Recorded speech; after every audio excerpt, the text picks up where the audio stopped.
Six class में आपका बहुत बहुत स्वागत है। अभी हम करेंगे इंपेरेटिव के पैसिव। जैसे हमने पांचवी क्लास में किया था इंपेरेटिव के एक्टिव सेंटेंस, मतलब एक स्पीकर सीधा लिसनर को बोल रहा था कि काम ऐसे करो। अब लिसनर को बोला तो जाएगा, लेकिन इस तरीके से कि लिसनर को यह लगे कि उसको कोई संदेश दिया गया है। इंपेरेटिव पैसिव का सीधा सीधा मतलब होता है सीधा ना कह करके एक अलग तरीके से संदेश देना, उसी को कहना, उसी व्यक्ति को कहना, लेकिन अलग तरीके से संदेश देना। ये संदेश है, ये हुक्म भी हो सकता है यानी कि ऑर्डर, ये सलाह भी हो सकती है, ये सुझाव भी हो सकता है। तो आइए पहले समझते हैं कि सामने वाले व्यक्ति को किस तरीके से कहा जा सकता है एक अलग अंदाज में, पैसिव वे में। उसी व्यक्ति को जिसको हम सीधा पहले ऑर्डर दे रहे थे, गो, जाओ, सिट डाउन, बैठो, इसको एक अलग अंदाज में कैसे कहा जा सकता है जिससे थोड़ा सा पोलाइटनेस नजर आए, और पैसिव में कैसे कहा जा सकता है। मैं आपको पहले हिंदी की एग्जांपल देता हूं, लिखिए और फिर आगे बढ़िए, क्योंकि बिना लिखे बात बनने वाली नहीं है। जब तक आप लिखेंगे नहीं, आप सफल नहीं हो पाएंगे। और ये जो चीज मैं आपके सामने रख रहा हूं, ये आपको किसी यूट्यूब पर नहीं मिलेगी कि पैसिव का मीनिंग बताया जाए, इंपेरेटिव पैसिव का मीनिंग पूरी आप यूट्यूब, इंस्टाग्राम, ऑनलाइन कोर्सेज छान लीजिएगा, एक जगह भी आपको ये नहीं मिलेगा। आपने जो 100 रुपए पे किए हैं, यहीं से आपके वो 100 रुपए वसूल हो जाते हैं, जिसके लिए आप पूरा कोर्स खरीद चुके हो। लेकिन हम आपको पूरा कोर्स प्रोवाइड करेंगे और इसी अंदाज में करेंगे। आइए एक, दो, तीन एग्जाम्पल देख लेते हैं। सबसे पहले नंबर 1 पे imperative is equal to first verb, और आज की हमारी क्लास है पैसिव, और पैसिव का मतलब होता है संदेश देना, थोड़ा सा उल्टे तरीके से, सीधा ना कह करके। जैसे ये किया जाना चाहिए, हम बहुत बार ऐसे बोलते हैं, ये करो, डू इट। लेकिन इसी को अगर बोलना हो ये किया जाना चाहिए, तो अंग्रेजी में कैसे बोलोगे? ये थोड़ा सा पोलाइट वे। आपके सामने एक व्यक्ति खड़ा है, आप एक अच्छे बॉस हो, आप उसको सीधा नहीं कहते डू इट, आप उसको काम की तरफ इशारा करके प्यार से संदेश देते हो ये किया जाना चाहिए।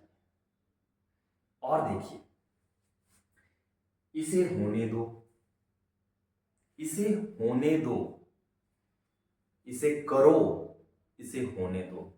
ये जो हो रहा है उसे होने दो, जो चल रहा है इसे चलने दो। अब इसको इंग्लिश में कैसे कन्वर्ट करोगे? क्योंकि हर तरीके के सेंटेंस आपको बोलने आने चाहिए, तभी आप इंग्लिश के मास्टर बनोगे। और देखते हैं, ये बोलना चाहिए, बोलो, सीधा एक्टिव सेंटेंस हो गया। ये बोलना चाहिए, ये बोलना चाहिए, ये जो लिखा हुआ है बोलना चाहिए, बात लिसनर को ही कही जा रही है। ये जो लिखा हुआ है बोलना चाहिए, ये बोलो, सीधा ऑर्डर हो गया, इसे बोला जाना चाहिए, संदेश हो गया। आपको ऐसा करने का आदेश दिया जाता है, आपको ऐसा करने का आदेश दिया जाता है। अब यहां पे 3 लोगों को समझिए। ऑफिस में बैठे बॉस ने अपने मैनेजर से कहा कि आप अपने एम्प्लॉय से ये काम करवाइए। ऑर्डर ऊपर से आया है और मैनेजर के जरिए एम्प्लॉयज तक पहुंच रहा है। सुनिए ध्यान से, अब क्या होगा? अगर सीधा बॉस आकर एम्प्लॉयज को कहता है तो इसे करो, ये करो, और मैनेजर के जरिए ये तीसरा पार्टी को सुनने को मिल रहा है, तो ये किया जाना चाहिए।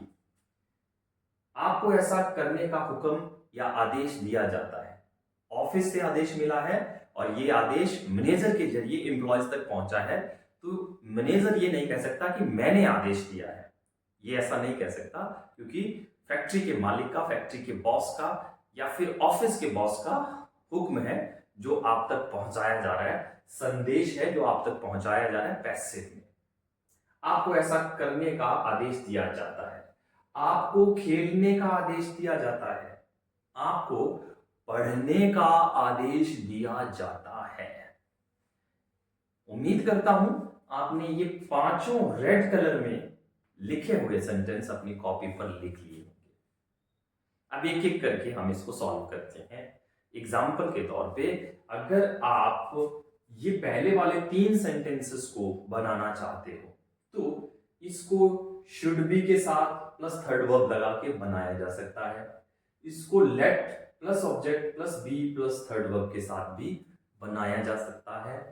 इसको लास्ट वाले 4 और 5 नंबर के सेंटेंस को तीनों तरीकों से बनाया, ऊपर वाले दोनों तरीकों से भी बनाया जा सकता है और अपने पास से you are ordered to, you are requested to, you are advised to, you are suggested to बोलकर भी बनाया जा सकता है। अब कहां क्या लगेगा, बहुत सिंपल है, कॉमन सेंस है। प्लीज और काइंडली होगा तो वहां प्लीज और काइंडली को हटा दीजिए और सेंटेंस में लिखिएगा रिक्वेस्टेड, ऑर्डर की जगह पे रिक्वेस्टेड, क्योंकि प्लीज और काइंडली का मतलब है प्यार से बात की गई है।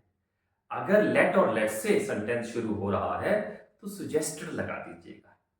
पूरी एक एक चीज आपको पीडीएफ में मिलेगी, यहां भी तैयारी करवाऊंगा, घबराइएगा मत, बड़े आराम से चलेंगे।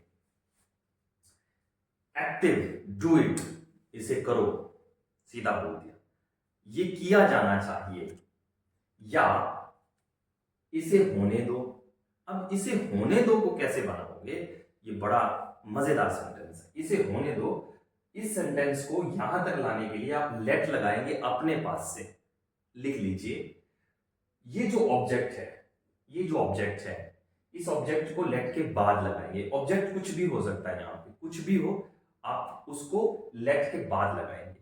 फिर क्योंकि इंग्लिश में थर्ड फॉर्म डायरेक्ट अकेली नहीं आ सकती, उसे किसी हेल्पिंग वर्ब की जरूरत पड़ती है वर्ब बने रहने के लिए, तो आप अपने पास से बी लगाएंगे और बी लगाने के बाद डू, ये वाला जो डू है इसे थर्ड फॉर्म कर देंगे done. Let it be done, इसे होने दो।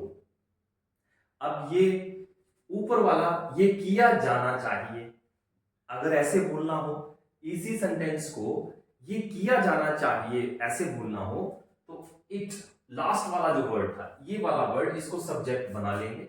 इट शुड बी अपने पास से लगाएंगे और डू को बना देंगे डन, थर्ड फॉर्म कर देंगे। इट शुड बी डन, ये किया जाना चाहिए। अब हमने बनाए ऐसे इंपेरेटिव के पैसिव जिनके पास ऑब्जेक्ट था। एक और एग्जांपल लेते हैं, do not waste time. Do not waste time लिख लीजिए। अब यहां पे जो मेन वो वेस्ट है और उसके बाद ऑब्जेक्ट आ गया तो इसको ऑब्जेक्ट कंसीडर कर लीजिए। वैसे इसको ऑब्जेक्ट नहीं माना जाता लेकिन फिर भी हम इसको कंसीडर करेंगे। Let the time not be wasted,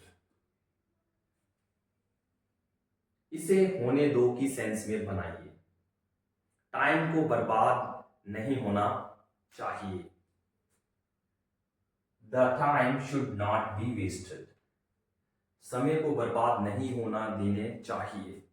इस तरीके से पैसिव वॉइस बनाए जा सकते हैं। आइए, ऐसे वर्ड जिनके पास ऑब्जेक्ट था हमने ऐसे बनाया, जिनके पास ऑब्जेक्ट ही ना हो, एक ही वर्ड हो, सिर्फ एक ही वर्ड। गो ऑब्जेक्ट नहीं है, मेन वर्ब के बाद कुछ भी नहीं है। प्लीज गो भी हो सकता है, काइंडली गो भी हो सकता है। तो गो के पास कुछ नहीं है, ऑब्जेक्ट नहीं है, तो इसको कैसे बनाओ?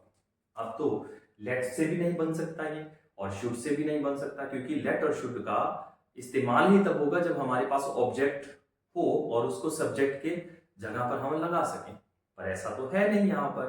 तो आप क्या करेंगे, अपने पास से गो, हुक्म, सीधा हुक्म हो रहा है, आदेश दिया जा रहा है, तो अपने पास से लगाएंगे you are ordered to.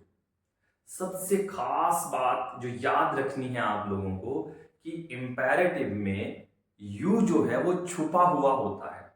You छुपा हुआ होता है क्योंकि मैंने मेरे सामने वाले व्यक्ति को यू को कहा कि कोई काम करो, यू सिट डाउन, तो यू जो है छुपा हुआ होता है।